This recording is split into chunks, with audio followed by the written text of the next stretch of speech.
Hey, everybody. Happy Tuesday. It's another great day, and we got another great conversation that I'm excited about here on Urshel Speaks.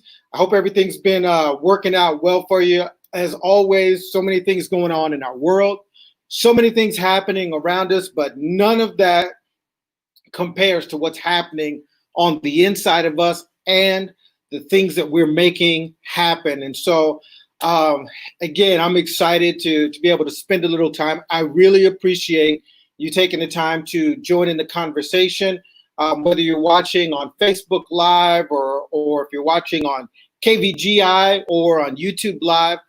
Give me a shout out. Let me know you're out there. I'll try to respond to all the messages. And absolutely, if you feel so inclined, make sure that you hit that. You got to hit the like button. But if you want to hit the share button, if you want to start a watch party and have some people join in this conversation, man, I'd love that. Have full intentions of growing this show and impacting more lives with words that matter. Want to be the right man at the right time, saying the right words to change the world. And that's what we need. So I hope everything is going well in your world. If there's anything that isn't that I can help you with, give me a shout. Let me know. Just a couple of updates of things that have been going on while everything has been going on in our world. And as we're gearing up for all the other things that are on the horizon that we know of. I know we got an election coming up. We're already in the second half of the year 2020, the year that I believe could be one of the greatest years of our lifetime, depending on how we approach it. And based on that, this is what our conversation is going to be today. And I would love to hear your thoughts. But based on that, I've had some conversations with some real winners. And that's what I love to do. I'm trying to spend more and more and more of my time talking to people who are just winning and who are choosing to win. And so one of those good friends of mine, fellow Marine, Jeremy Spann, you may have heard me mention him before. We'll get him on the show sometime. And he shared some things with me as we talked about projects that we want to do together and things that are happening. And I kind of shared with him what I shared a couple of weeks ago, talking about 2020 and how that has been an impact in my life, how the car accident that I had on February 28th has changed so many things for me. And let me tell you something that's changed. Let me. This isn't a humble brag. I'm not really even sure what that means. But let me just tell you something that's really good that I'm excited about, super excited about. And some things that maybe you didn't know about me or maybe even have assumed. But last Monday, I received an email. I received several emails, but one of those emails was an email that I've been looking for. And that email started with the words, congratulations.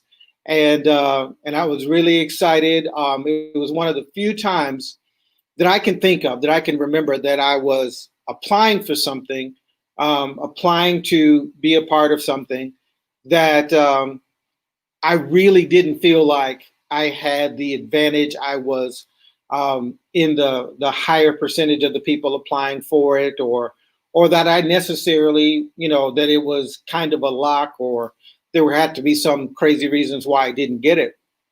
And that's honestly, when no matter what I did, when I went to Marine Corps boot camp, I expected to be the honor man. I didn't expect to just graduate or just make it. I expected to be the platoon guide. I expected to be the honor man. I expected to have a 300 PFT, and I did the work to prepare for those things. So I didn't expect it just to become easy to me. But this email and this congratulations was tied to being accepted to the SMU Cox School of Business Executive MBA program. And I'm super excited about that. The next 21 months, it's going to be a lot of work. It's going to be intense. The interesting thing is I've had 6 people now say to me either one of two things. Either they said, when I did my MBA, when I did my executive MBA, it changed my life, or they have said, it's going to change your life. And so I'm super excited about that. And again, the reason why and what, where the the informative part and the reason why I was really, and I'll probably say even anxious. They waited until 4:50 to send me that email in the afternoon, and all day long I was checking my email, refreshing my email, making sure the ringer was on my phone because I didn't know whether they were going to email or whether they were going to call. And I was like, waiting for the girl to call me back and tell me whether she was going to go to prom with me or not. I mean, that's kind of what it felt like. And I got the email, but the reason why is because even though I've been to a lot of schools, I really believe in educating and being a lifelong learner. And I've been to a lot of different, several different colleges. I've never graduated college, so this master's will be my first college degree, and so that and I had to write an essay, and that's actually what I titled it, was my first degree. And so that's pretty exciting, but that really ties into what we're going to talk about today and continuing that conversation from a couple of weeks ago. And you'll see why I'm so excited, because, again, we can look at everything that's happening around us. And the question, when we look at what's happening around us, are we paying attention to what's happening inside of us? As we observe what's happening to us, do we pay attention to what that's provoking us to do? What action, what emotion, what is it bringing out of us? Life is going to send us through crucible type experiences. There's no question about it. The path of least resistance is the path of least impact. Hey, there's my girl, Natalie. Thank you so much, Natalie. I appreciate that. The path of least resistance is also the path, oftentimes, of the least amount of growth and the least amount of change in our life. So we talked about a couple of weeks ago, I paralleled what I've experienced in my life from February 28th with the car accident, and the reason why I keep pointing to that, hey, go get some music playing in the downtimes. Jen, you're awesome. Thank you. We're not there yet. We used to have music, and I got some, but we'll get it happening. But so, I keep talking about that accident because of how it impacted me, but also how it coincides in my mind with the things that have been happening in our nation and in the world as it relates to COVID-19, as it relates to all of these other things that are happening. So I look at this and I say, wow, this is great. So I'm having a conversation with my friend, Jeremy Spann. And, Jeremy is Sotheby's Realty #1 international real estate advisor. I can tell you a little bit about him. I know that, education wasn't a big thing, in his life. He graduated high school, or maybe didn't graduate high school, went to boot camp and found out that he was dyslexic. And so when it came time to do a lot of the testing and paperwork, he had all sorts of challenges, became a recon Marine, got out of the Marine Corps, was a police officer for more than 20 years out in Fort Worth. And now he runs 2 businesses. He is this super dynamic realtor. It has a realty company, and I'm just in love with the way that he does his business and how passionate he is about it. He also owns a pizza shop over in Arlington. And through both of those businesses, he has had to go through all of these things that we've been experiencing. A restaurant business in DFW. How challenging has that been? How much of an issue has that been, to keep, those 22, I think, employees paid in a restaurant that, has 30 different, draft beers and all sorts of stuff, and they couldn't bring people into the building. And so he was doing everything he can, pumping life into that. And he's absolutely kicking butt on the real estate side, doing better than he did last year, doubling what he did last year. And so we're having this conversation, and I'm telling him, what I've been experiencing. We're just kind of catching up because we really haven't talked since maybe like March April, somewhere that really hadn't had a conversation, a few, back and forth text messages, checking on each other. And so we're playing some real catch up. And as we're having these conversations, man, he shares with me something. He said, you've got to go and get this book. You need to go read this book, because what you're talking about and what you're saying is exactly what this book is about.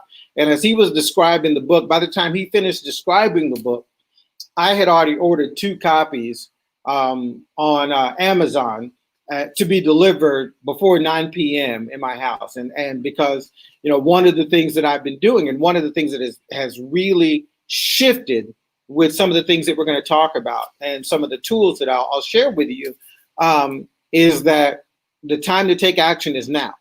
The only opportunity that you have to win is now. You can't win yesterday. It's impossible. Either you did or you didn't.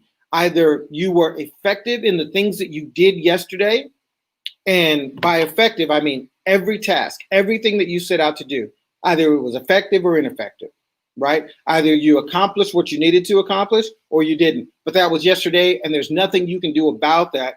Include beat yourself up. Well, you can, but it's not productive. There is no way to win tomorrow, because tomorrow doesn't exist. The only thing that exists is now. The only thing that you can win is now. The only victory that you can have is right now. Doesn't mean you can't prepare. Doesn't mean you can't strengthen. Doesn't mean you can't study and all the things you need to do to prepare for future victories. But even in that, preparing now is the win.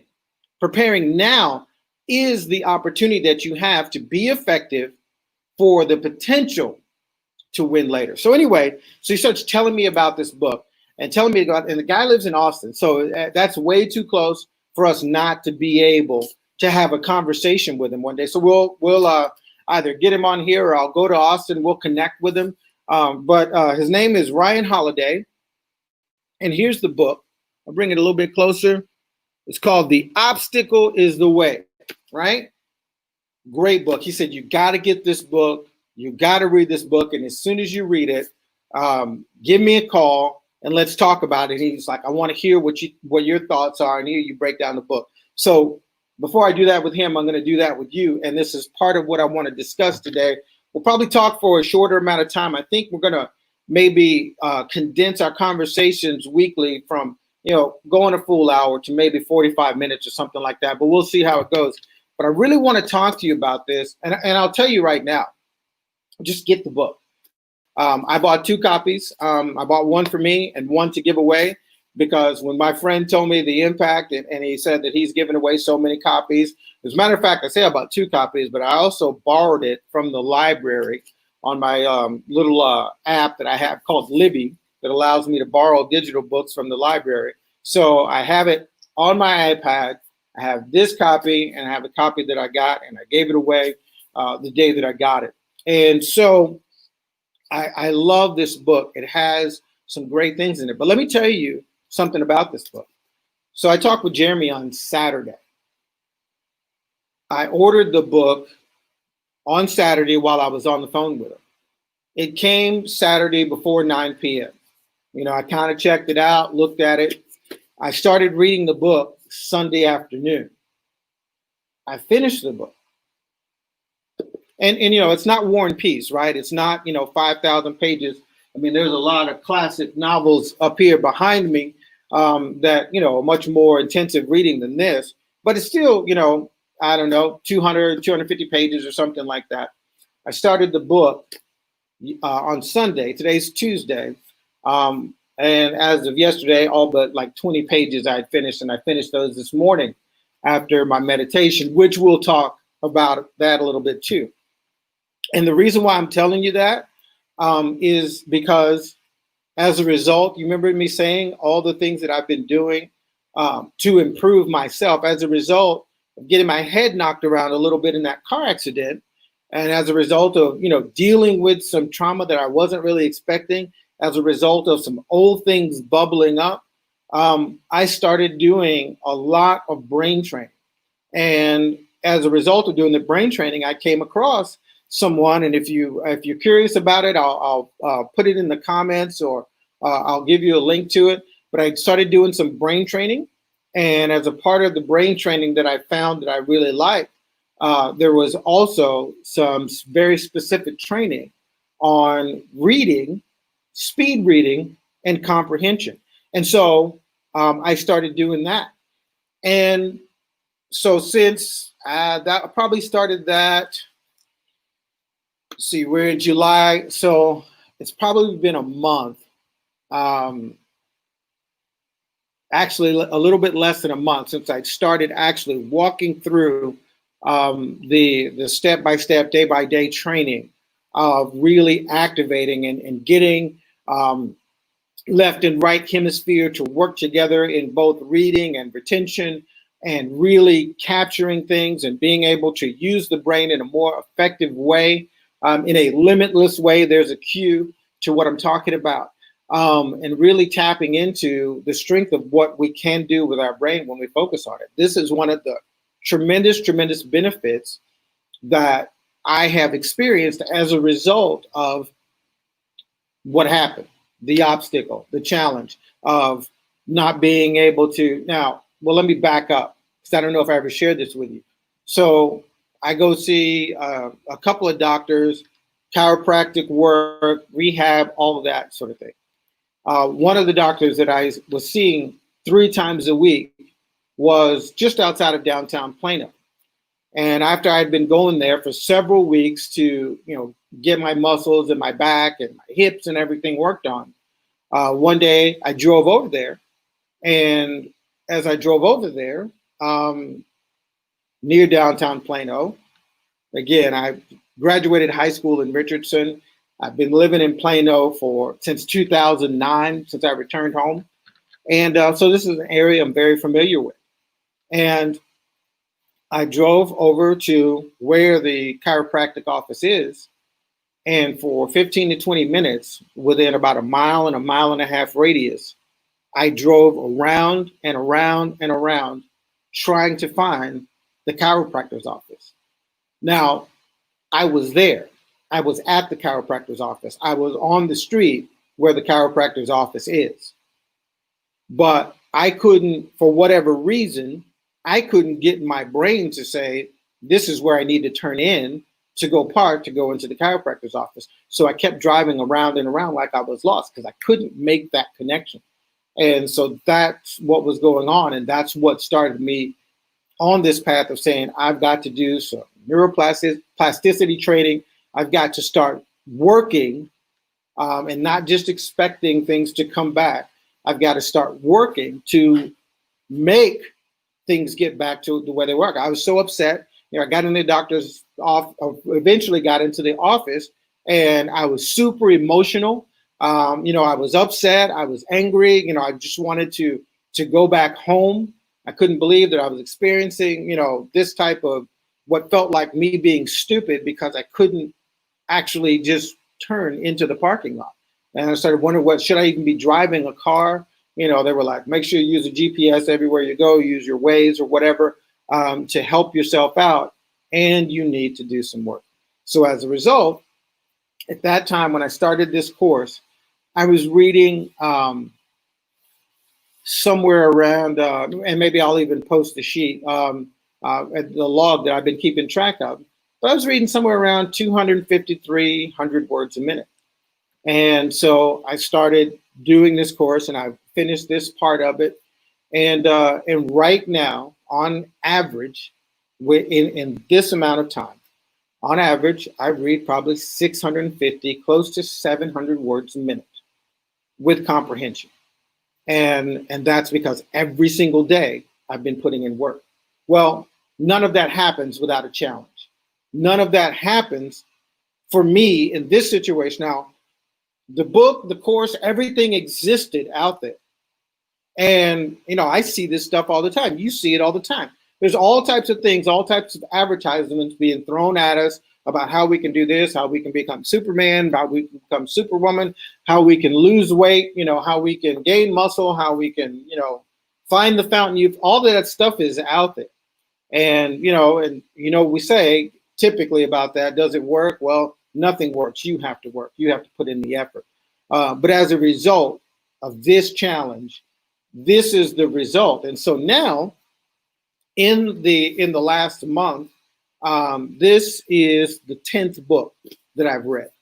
And there's actually even more than that, because there's one book that I will say read, but I've listened to on audiobook every single day. Maybe I've missed a couple of days for about a month now. And so as a part of my morning routine and my walks, I've got this book and some other things that I'm listening to. I've been listening to that book. I've been brushing my teeth with my left hand because I'm doing some rewiring and doing some work. But anyway, I want to talk to you about this book. I want you to get this book. But I want you to think about the concepts. The obstacle is the way. And I really, even when I saw the title, I used to get inspiration just by going to the bookstores and just walking and looking at titles and not even reading the books or open them up. I'd see the titles, and then my imagination would go to work, and I would come up with messages and blogs and sermons, all sorts of things, just by looking at titles of books. So it was kind of maybe a little bit of a less damaging form of plagiarism, just by getting inspiration by the titles that I saw. But when Jeremy mentioned this book to me, I got it. I started reading it, and it says the timeless art of turning trials into triumph. And let me just read you this first quote by Marcus Aurelius. And there's a lot of great quotes in the book that you may or may not see showing up on my Twitter or Instagram feed or Facebook in the next month. The impediment to action advances action. What stands in the way becomes the way. What stands in the way becomes the way. The impediment to action becomes the action. What stands in the way becomes the way. Now, in my growing up, church was always a part of our life. And went to a variety of different types of churches, Christian churches growing up. But a big part of my life consisted of Black Baptist or African American AME churches. And I remember, and there were some things that, obviously have been ingrained in me and a part of me. And there were some things about those experiences that I didn't necessarily identify with and that I didn't really appreciate very much. There was this lady named Maxine, and she used to sing this song, "Now, Lord, don't move the mountain, but give me the strength to climb. And don't take away the stumbling block, but lead me all around." And she would sing this song, and, people would, react. And, that was kind of her, song that she sang a lot, almost every time I heard her sing, someone there was a part of it.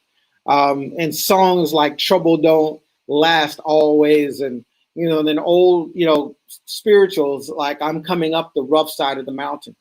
And I can tell you that I have, at times, I won't say necessarily railed against that mentality and those types of songs, but there was a part of me that either one, didn't identify with it, or didn't want to associate with life, constantly being difficult and focusing on the difficulties, because in my mind and in my experience, and that's what's important in all of these conversations, our experience is valid.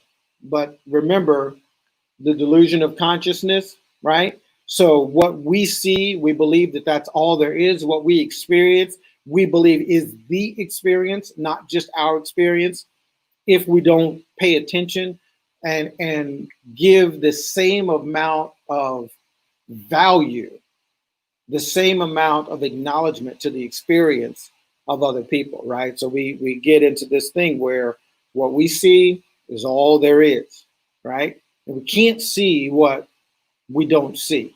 We can't experience necessarily what we don't experience, but we can educate. We can have empathy, and we can listen and give value and credence to other people's experience and stories. But I did not identify with those things.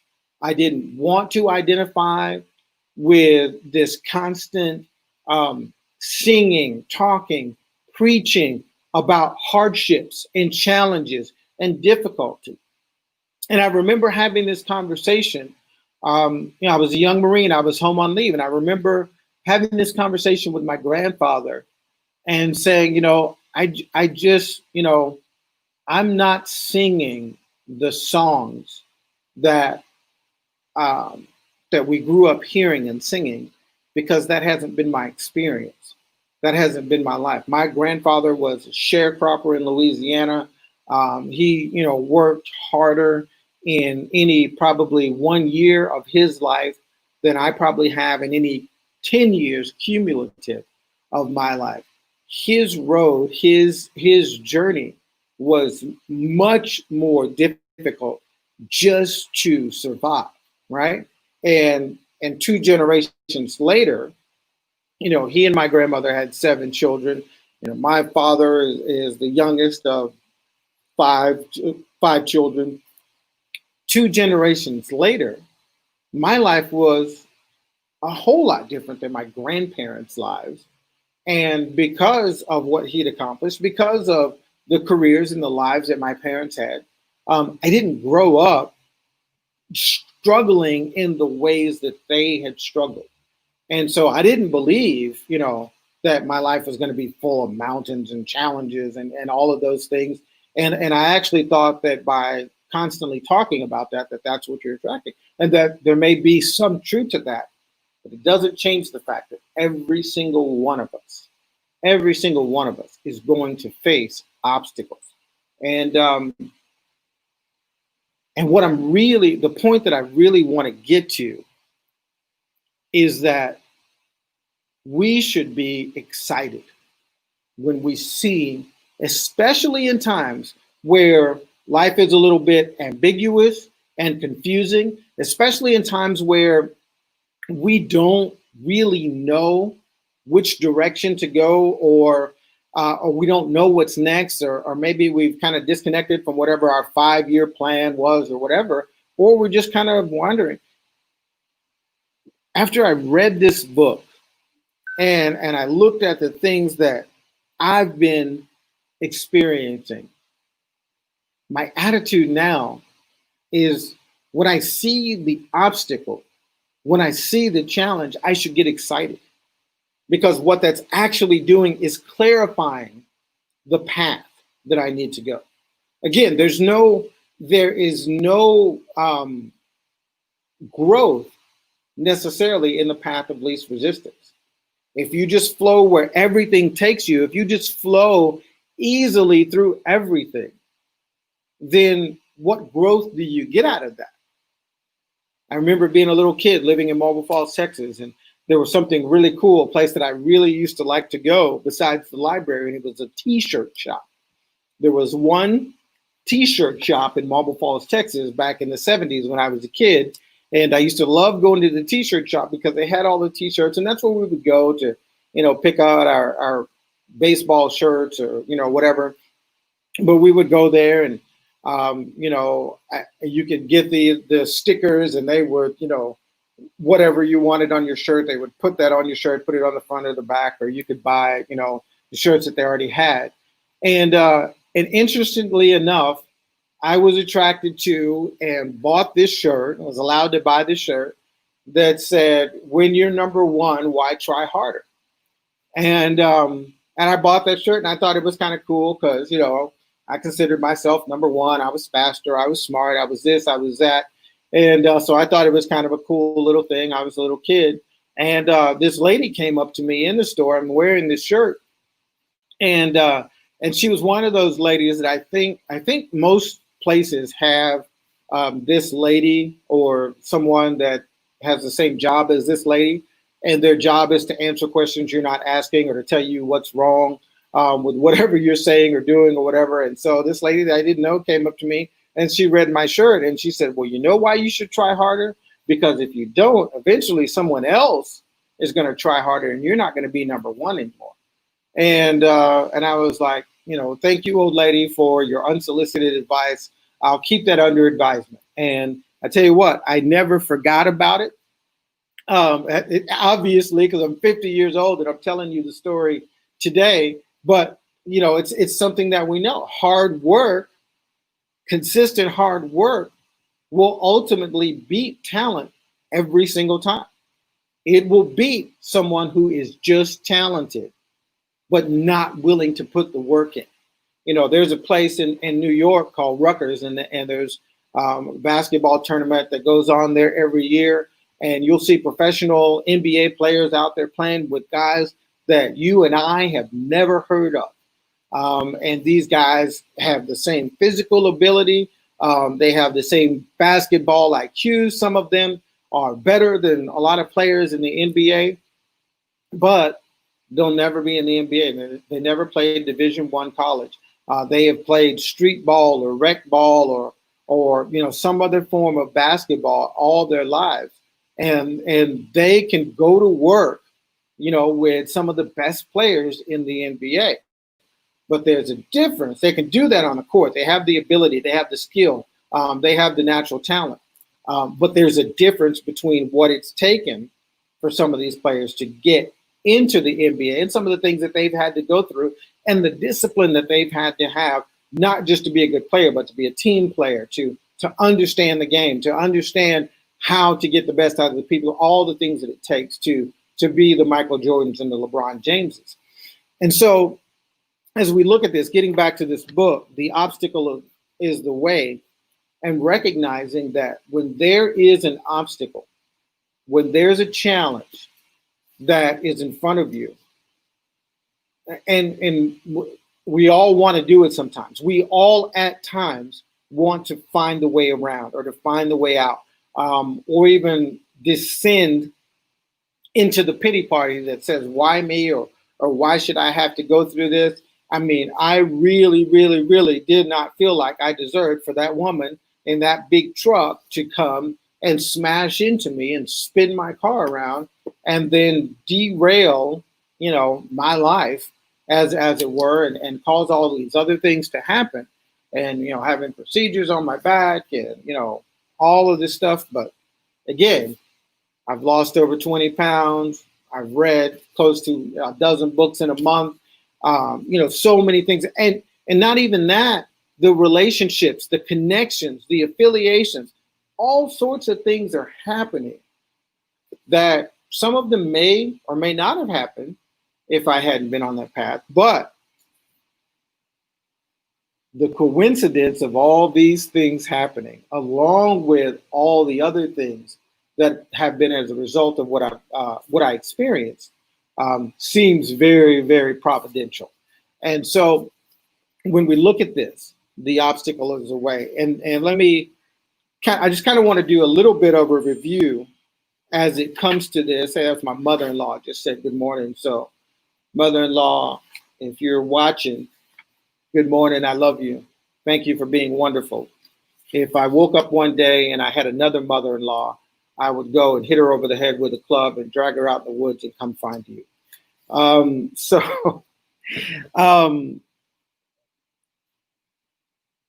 right. Thank you, Sony. So as you check out this book, and I want you to check it out, and I think it's probably a great audio book. It's out there in audio. But here's one of the first things he talks about is the discipline of perception. And this goes back to our previous conversation, the optical delusion of consciousness. And we've had two conversations about that. And the principle of perception. And this is really important. How do you perceive your problem? How do you perceive your obstacle? What do you see it as? Do you see it as a barrier, or do you see it as an opportunity? We have some famous quotes in the Marine Corps when it comes to these things. Retreat hell, we're just advancing in another direction. Come on, boys, it's time to earn your pay. What do you want to do? You want to live forever, right? And so there is this mentality and perception of how we look at things when we face an obstacle. One of the things that he brings out in this book, and one of the things that I think is very important when it comes to this very first part, is the perception, is once you see that that there is an obstacle en route to where you're trying to go, what you actually have at that moment is clarity. What you have at that moment is this obstacle is actually showing me. Now, I may not have all of the answers. I may not even have the strategy yet. I may not have the three-step plan, how I'm going to get from here to here to here. But this obstacle is actually providing me clarity because it's telling me that on the other side of this, obstacle, I'm closer to the destination. I'm closer to the win. I'm closer to the victory.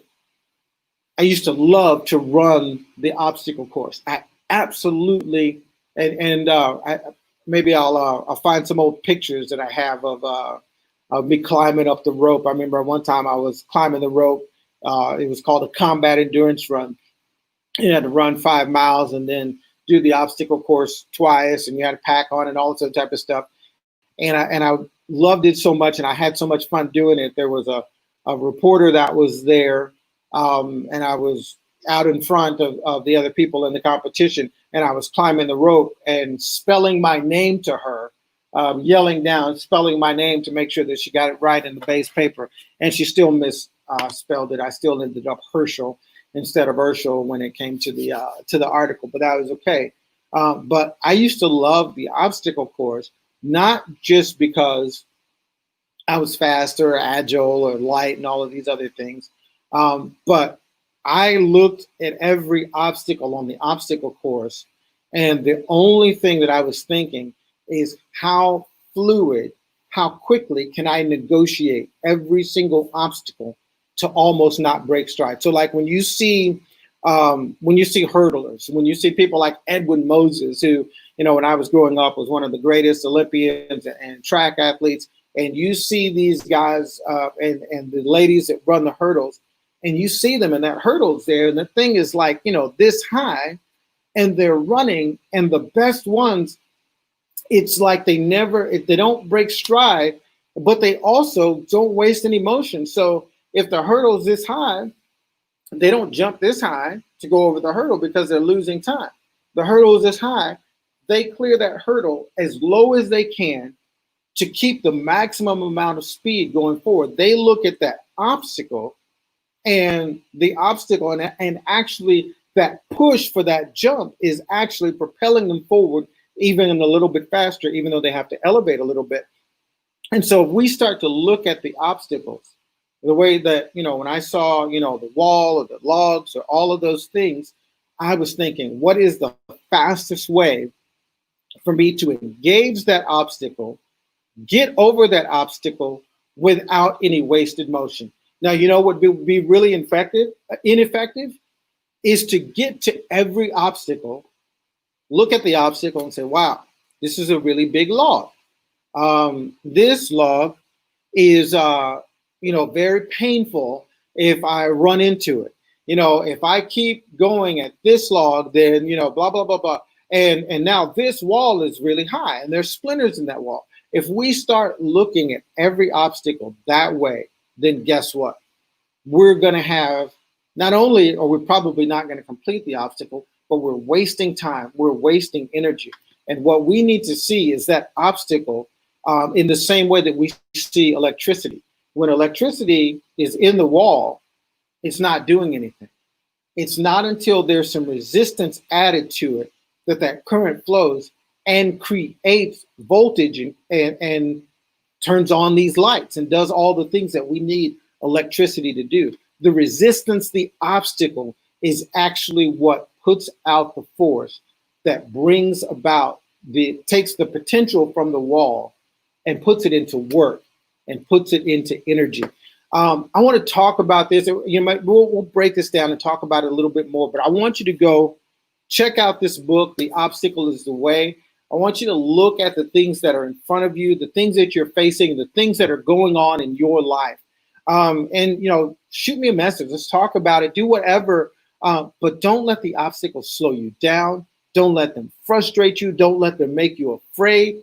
Look at the obstacle face to face and say, thank you for clarifying to me the direction that I need to go, because I know that on the other side of this obstacle, on the other side is the win that I need. The win that I can get right now is facing this obstacle head on, doing exactly what I need to do, pushing as hard as I need to push, learning exactly what I need to learn, creating the opportunity out of the obstacle to guarantee that I get the win that I need for my life, the one that I need right now, so that everything after that becomes even easier. Success, the ultimate success is almost there.